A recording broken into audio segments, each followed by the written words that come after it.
Britain, creamy Britain, with your fields of cream and your roads of cream. But who are the people clotting up this cream? Come with us now as we look at some creamy-faced people in this little melting pot of cream we like to call Great Britain, to find the next Briton of the year.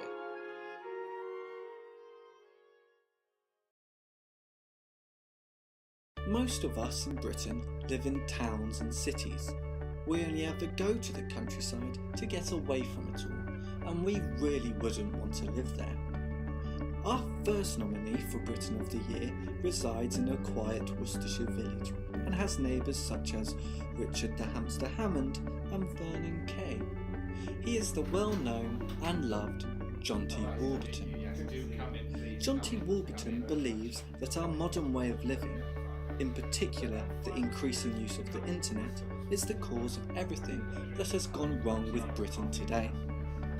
He has had the courage to speak out about this, and millions of you up and down the country buy his newspaper, the Daily Hail, to read his controversial column. I was lucky enough to catch up with Jonty, or better known as J-Loaf, to his readers for a chat about his candidacy for Briton of the Year. So, how does it feel to be nominated for Briton of the Year? I'm exceptionally honoured to have been nominated Briton of the Year. Because I honestly didn't think I'd get that much support. I thought my message was going to fall on deaf ears, but through constant pressure, it looks like I'm finally getting the message across. And people have asked me why I've done this, and I did it for the love of this country. Me being crowned Briton of the Year isn't necessarily important to me, but it is important to others.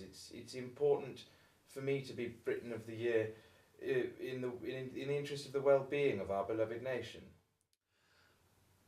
How do you feel the campaign went? Well, as I said, when I first started this campaign, I didn't think I'd gain much support, but as time went on, I found that large amounts of support came flooding in from the older generation, mainly concerned parents and politicians, MPs, people who were willing to support me. I was also surprised at the volume of religious leaders from all sects of religion, Judaism, Islam, Hinduism, things like that. The Sikhs were very interested as well, who also agree that this increase in uncensored information leads to sin.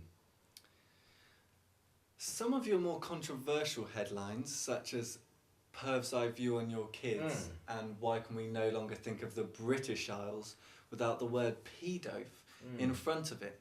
Well, those headlines cause controversy up and down the nation. Do you still stand by those headlines? Absolutely, I totally stand by those headlines. Paedophilia is the backbone of the internet.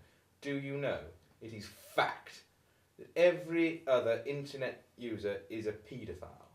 And if you do it properly and you class a minor as anyone under the age of 35 and you do the maths, it's clear to see that every other online encounter that your child has is with a paedophile. With startling information like that, where do you see the future of the internet? The future of the internet, just like China, we stop these radical liberals from their file sharing, for a start. Piracy is a crime, paedophilia is a crime, and we need to shut down these hubs of immoral promiscuity, and that's why on Monday the internet will be turned off and we can continue living. Our children will be safe in their beds. They can sleep at night without us knowing that they will not be threatened by the constant presence of paedophilia. You don't have a family, do you? You're a bit of a lone ranger here, sticking up for the well-being of mothers across the nation. Do you think you are the right person to be fighting absolutely, their cause? Yeah, absolutely. I certainly think I'm the right man for the job, because I'm completely unbiased. I'm not talking about an experience that, say, my children might have had. I don't know. You're quite right. I don't have any children. But I think that it is important that somebody's doing this, and it needs to be someone who doesn't have the distraction of a family. So I can invest all of my time in this. Some people on the left, a bit liberal and a bit loose. Yes.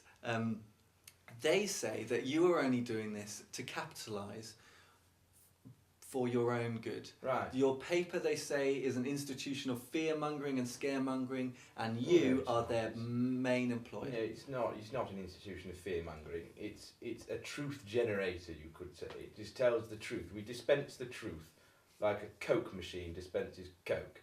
We give the truth to the people who need to hear it, and we tell it, whereas other papers, you might read the Daily Times, they're not interested in telling you the truth. They're interested in telling you what you want to hear. Everything's fine, everything's dandy, it's all lovely out there.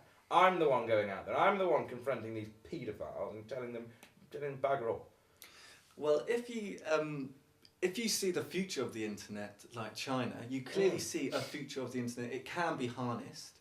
But for now, you've got it turned off. Is that too far? But I think we need to lasso the internet beast, tame it, get it down. We get people used to be back out and socialising in parks where they can be socialised. Children, they sit at home on the computer the whole time being harassed by paedophiles. Get them back down the parks. But then, obviously, the problem with that at the moment is the paedophiles are in the parks and they're lying in wait, you could say. So I think it's important that we tackle the issue of the internet and paedophilia head on at the same time, and then in maybe a few years' time have another bash. That's moving words. Thank you so much for coming in and talking to us. And absolute pleasure. All the best with the campaign. Well, thank you very much, and thank you for giving me your time today. Thank you very much. Thank you very much.